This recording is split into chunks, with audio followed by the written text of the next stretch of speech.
Bienvenue pour cette nouvelle exploration. Aujourd'hui, on plonge dans un texte vraiment fondamental de la tradition chrétienne. Il s'agit de la parabole du pharisien et du publicain qu'on trouve dans l'évangile de Luc au chapitre 18. Et pour nous guider, on a la chance d'avoir un commentaire très riche, très éclairant, de l'abbé Jean-Emmanuel Convolbo. Oui, bonjour. Et c'est une analyse passionnante, vraiment. Alors, notre idée, c'est d'aller un peu plus loin que la lecture qu'on en fait d'habitude, hein. On va essayer de décortiquer comment ce récit est bâti, de bien saisir le message de Jésus, voir comment ça s'inscrit dans tout l'évangile de Luc, et puis surtout comment cette histoire, qui a 2000 ans, elle nous parle encore aujourd'hui. C'est une vraie analyse de la forme et du fond qui nous attend. Absolument. Et ce qui est intéressant avec l'approche de l'abbé Convolbo, c'est qu'il montre bien comment la forme même, la structure du récit, l'ordre des personnages, les mots choisis, même l'espace qu'on leur donne dans le texte, tout ça, ça porte déjà le sens. C'est vraiment l'art de raconter au service d'une vérité spirituelle. Bon, alors allons-y. Commençons par la structure. Quand Volvo dit que c'est très très soigné, il y a une intro, le verset 9, qui cible bien les auditeurs, ceux qui se croient justes et méprisent les autres. Oui, ça pose le cadre direct, visant sans doute les pharisiens présents, mais pas seulement. Ensuite, le récit lui-même, et puis la conclusion, qui frappe fort avec le jugement et la morale. Mais avant d'aller plus loin, peut-être juste redéfinir ces deux figures, le pharisien, le publicain, juste pour bien situer. Ah oui, c'est une bonne idée. Pour poser le décor, disons. Alors, les pharisiens, c'était un groupe religieux assez influent à l'époque. Ils étaient connus pour suivre la loi de Moïse très scrupuleusement, une piété assez visible. Plutôt respectée, en général. Même si parfois critiqués pour leur rigidité, c'est ça Voilà. Et les publicains, c'était les collecteurs d'impôts, souvent pour les Romains en plus. Donc très mal vus, considérés comme pécheurs publics, associés à l'arnaque, à la collaboration. Donc vraiment deux mondes opposés socialement et religieusement. Complètement. Les antipodes. Parfait, merci. Alors revenons à la narration. Dès l'entrée en scène, au verset 10, Convolbo note que l'ordre n'est pas neutre. Deux hommes montèrent au temple pour prier, l'un était pharisien et l'autre publicain. Le pharisien en premier. Tout à fait. Et selon Canvolo, ça reflète déjà l'image qu'il a de lui-même, sa préséance en quelque sorte. Et après, ça continue cette opposition. Oui, elle s'accentue. L'analyse de Canvolo est presque mathématique là-dessus, mais c'est très parlant. Le pharisien, il prend toute la place dans le récit. Dans le texte grec original, sa description et sa prière occupent bien plus de mots. On parle de 36 mots pour lui contre 26 pour le publicain, juste pour les présenter. Ah oui, quand même. Et pour la prière, c'est encore plus net. 29 mots pour le pharisien et seulement 6 pour le publicain. C'est comme si Luc lui donnait plus d'espace sur la page, ce qui mime un peu sa propre perception de son importance, avant le grand renversement final, bien sûr. C'est fascinant ça. Et la posture physique aussi, elle est marquée. Le pharisien se tenant debout. On imagine bien droit, peut-être devant, hein. Il s'élève. Exactement. Tandis que le publicain, lui, se tenait à distance. Il n'ose même pas lever les yeux au ciel, il s'abaisse. C'est presque une chorégraphie qui dit tout avant les mots. Absolument. Ce contraste vertical, spatial, il est essentiel. Convolbo y voit une annonce directe de la morale finale. Qui s'élève sera abaissé, qui s'abaisse sera élevé. La mise en scène prépare déjà le jugement théologique. Et cette fameuse prière du pharisien, 29 mots, grecs donc, mais Convolbo en fait une analyse de contenu assez décapante, non? Oui, c'est très précis. Le calcul est éloquent. Quasiment les 3/4 de sa prière, 21 mots sur 29. Ce n'est pas pour parler à Dieu ou de Dieu. C'est pour se comparer aux autres et surtout pour les mépriser. Je te rends grâce, ô Dieu, de n'être pas comme les autres hommes. Et il ajoute même, ni comme ce publicain. Il prend Dieu à témoin de son mépris, en fait. C'est exactement ça. Et le reste, à peine un quart, 8 mots, c'est pour lister ses performances religieuses. Je jeûne 2 fois la semaine, je donne la dîme de tout ce que je gagne. Et là, Convolbo souligne qu'il en fait même plus que demander. Le jeûne obligatoire, c'était 1 fois par an, non? Pour Yom Kippour. Exactement. La loi ne demandait qu'un seul jour de jeûne officiel par an. Lui, il prétend jeûner 2 fois par semaine. Ça fait 104 fois par an. Pour Convolbo, c'est moins une piété profonde qu'un signe de cette performance. Une justice qu'il se construit lui-même et qui doit se voir, qui dépasse même les règles pour mieux s'affirmer. Ce qui est peut-être le plus troublant, c'est l'absence totale de demande à Dieu. Il ne demande rien. Le pharisien est sujet de tous les verbes d'action. Je jeûne, je donne. Dieu, lui, n'est sujet de rien. Il écoute, c'est tout. Oui, Dieu est un auditeur passif de l'autocélébration du pharisien. Et Convolbo pointe aussi un détail linguistique sur le verbe remercier, eucharistein. C'est ça. Oui, c'est un point vraiment fascinant de son analyse. Ce verbe eucharistein, qui est la racine du mot Eucharistie, normalement, c'est lié à une gratitude sincère envers Dieu chez Luc. Mais ici, d'après Convolbo, l'usage est unique, il est perverti. Ça devient un outil pour l'autosatisfaction et pour rabaisser les autres. Ce n'est plus une prière, c'est une pseudo-prière, une sorte de monument à sa propre gloire. Convolbo utilise l'image forte de tour de Babel vivante. Il résume ça en une dizaine de points. Vouloir être premier, occuper l'espace, être en hauteur, parler avant, parler plus longtemps, se comparer pour se grandir, faire plus que la loi, construire sa sainteté sans Dieu, c'est une vraie radiographie de l'orgueil spirituel. C'est tout à fait ça. Convolbo parle même de métastase de l'orgueil. Une religion où l'homme prend toute la place et se sert de Dieu comme faire valoir.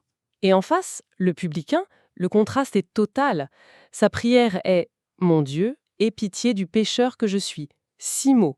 Pas de vantardise, juste un appel au secours, à la miséricorde. Exactement, et sa posture confirme cette humilité. À distance, les yeux baissés, et il se frappe la poitrine. Convolbo fait un lien avec un autre passage de Luc pour ce geste. Oui, il note que ce geste de se frapper la poitrine, c'est un signe de repentance profonde. Et c'est le même geste que la foule au pied de la croix après la mort de Jésus. C'est le geste de celui qui reconnaît la gravité du péché et son besoin absolu de pardon. Et là arrive le verdict de Jésus, verset 14. « Je vous le dis, ce dernier, le publicain, descendit chez lui justifié, l'autre non. » Le retournement est complet. Celui qui était dernier socialement et même dans le récit, Il devient premier aux yeux de Dieu. Celui qui parlait si peu est maintenant au centre de la parole de Jésus. Convolbo note même que Jésus utilise 7 mots grecs pour parler de lui, contre 2 pour le pharisien à ce moment-là. et celui qui se disait pécheur, il est justifié. Ça veut dire quoi exactement justifié ici ? C'est un terme théologique très fort. Être justifié, en grec dédikaioménos, ce n'est pas juste être pardonné, c'est être déclaré juste, remis dans une relation droite avec Dieu. C'est Dieu qui agit et qui déclare juste celui qui s'est reconnu pécheur et qui a appelé à sa miséricorde. Le pharisien, lui, qui s'était autoproclamé juste, repart sans cette justification divine. Il y a même un renversement grammatical, si j'ai bien suivi Convolbo. Oui, Le pharisien, qui était sujet de tous ces verbes dans sa prière, devient passivement l'autre non justifié, alors que le publicain, qui ne faisait qu'implorer, devient sujet actif, il descendit et il est justifié. C'est Dieu qui a agi en lui. et la morale générale clôt le tout. Car tout homme qui s'élève sera abaissé, mais celui qui s'abaisse sera élevé. L'humilité, c'est la clé. Convolbo insiste vraiment, chaque détail compte, la structure, les mots, c'est un texte ciselé. C'est un chef-d'œuvre d'écriture aspirée, selon lui. Ces subtilités littéraires, elles ne sont pas là pour faire joli. Elles ancrent la parabole dans des thèmes bien plus larges chez Luc. Justement, parlons-en. Comment cette parabole résonne-t-elle avec le reste de l'évangile de Luc ? Eh bien, elle fonctionne un peu comme une clé de lecture pour d'autres passages qui pourraient sembler un peu paradoxaux. Par exemple, quand Jésus dit qu'il n'est pas venu appeler les justes, mais les pécheurs à la conversion. On trouve ça au chapitre 5. Oui, on pourrait lire ça vite et se dire mais alors Jésus n'aime pas les gens bien. Exactement, mais la parabole éclaire ça. Le problème, ce n'est pas la justice en soi, c'est l'auto-justice, celle du pharisien qui se croit arrivé, parfait, qui pense ne plus avoir besoin de Dieu ni de changer quoi que ce soit. Ces justes-là, ils sont fermés à l'appel de Jésus, parce qu'ils s'estiment déjà guéris en quelque sorte. Jésus utilise souvent l'image du médecin, non ? Ce sont les malades qui en ont besoin. C'est ça. Se reconnaître pécheur, comme le publicain, c'est admettre sa maladie spirituelle, et donc c'est s'ouvrir à la guérison que Dieu offre. C'est pour ça que Jésus dit aussi, au chapitre 15, qu'il y a plus de joie au ciel pour un seul pécheur qui se repent que pour 99 justes qui n'ont pas besoin de repentance. Ceux qui pensent ne pas en avoir besoin, ils se ferment à cette joie du salut. L'abbé Comte-Voulot cite saint Augustin là-dessus. Ah oui. Dieu qui t'a créé sans toi ne peut te sauver sans toi. L'humilité, c'est cette part de nous, cet acquiescement nécessaire pour que Dieu puisse agir. Et ce thème du renversement, les premiers qui deviennent derniers, c'est vraiment central chez Luc, on le sent fort ici. Tout à fait. C'est un axe majeur de sa théologie. On parle parfois du Magnificat théologique de Luc. On le voit dès le Cantique de Marie. Il renverse les puissants de leur trône, il élève les humbles. C'est au chapitre 1. Et Convolbo place notre parabole dans ce qu'il appelle une trilogie de l'inversion chez Luc. Une trilogie? Avec quelles autres paraboles? Avec celle du riche et de Lazare, au chapitre 16, et celle de la veuve et du juge, juste avant la nôtre, au chapitre 18. À chaque fois, c'est pareil. Une figure marginale, le pauvre, la veuve, le publicain, est finalement exaltée ou justifiée. Tandis qu'une figure de pouvoir ou de prestige, le riche, le juge, le pharisien, est abaissée ou, au moins, sérieusement remise en question. Le publicain incarne donc cet humble que Dieu élève, justifié pas par ses mérites, mais par son cœur brisé. C'est ça.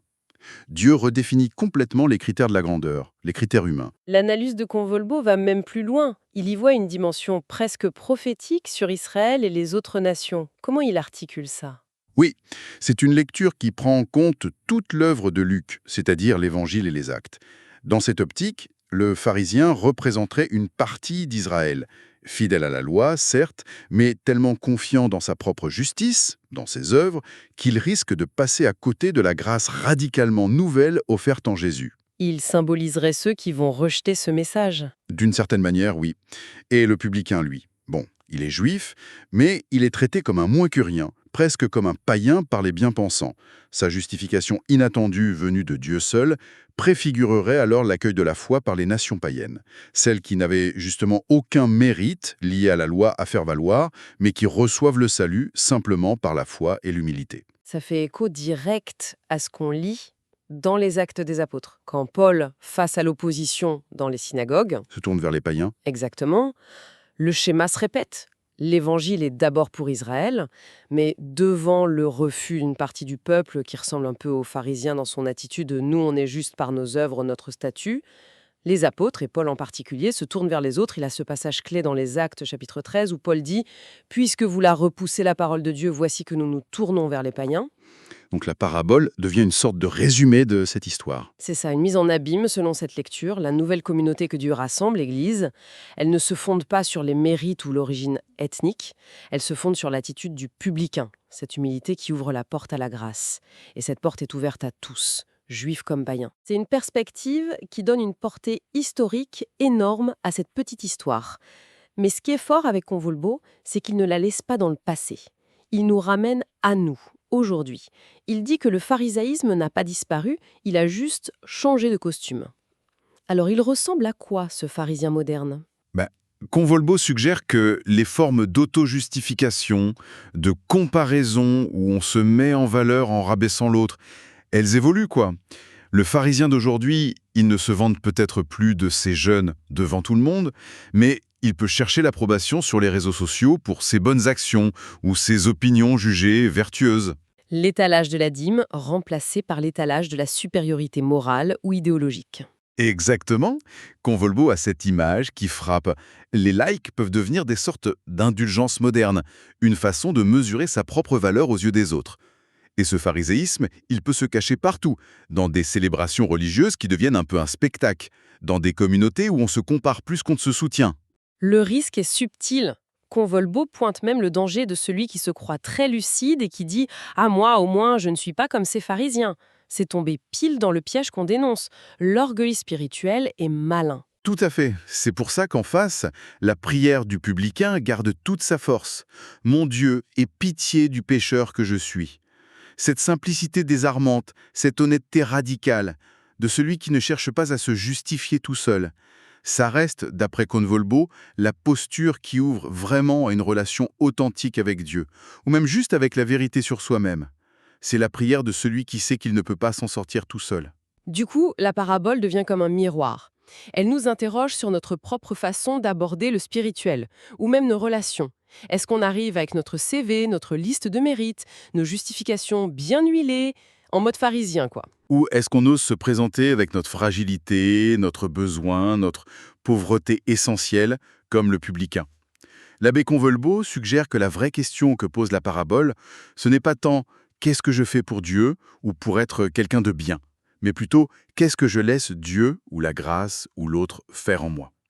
La véritable ouverture, elle n'est pas dans le monologue de l'autosatisfaction, mais dans le dialogue qui naît d'un cœur qui se reconnaît dépendant et qui s'ouvre pour recevoir. Voilà une analyse vraiment riche. On espère qu'elle aura permis de redécouvrir toute la profondeur de cette parabole si connue, finalement. Le commentaire de l'abbé Convolbo nous montre un texte d'une densité théologique et d'une finesse littéraire assez incroyable et qui touche vraiment au cœur du message de Luc, le renversement des valeurs humaines par Dieu, l'importance capitale de l'humilité et la gratuité de la grâce. Oui, le point central, ça reste ce jugement divin qui inverse tout. La justification, l'approbation de Dieu, elle ne vient pas de nos performances ou de ce qu'on pense de nous-mêmes. Elle vient de la reconnaissance sincère de notre besoin de miséricorde. C'est l'attitude du publicain, cette pauvreté assumée, qui permet à Dieu d'entrer et d'agir. Et pour laisser matière à réflexion, une petite phrase tirée du commentaire de Convolbo: la porte du royaume s'ouvre non sur ceux qui se croient arrivés, mais sur ceux qui savent qu'ils ont tout à recevoir. Ça nous laisse avec une question peut-être pour chacun: de quel côté du temple on se situe intérieurement quand on cherche le sens, la vérité, ou quand on prie. Merci d'avoir partagé cette exploration avec nous.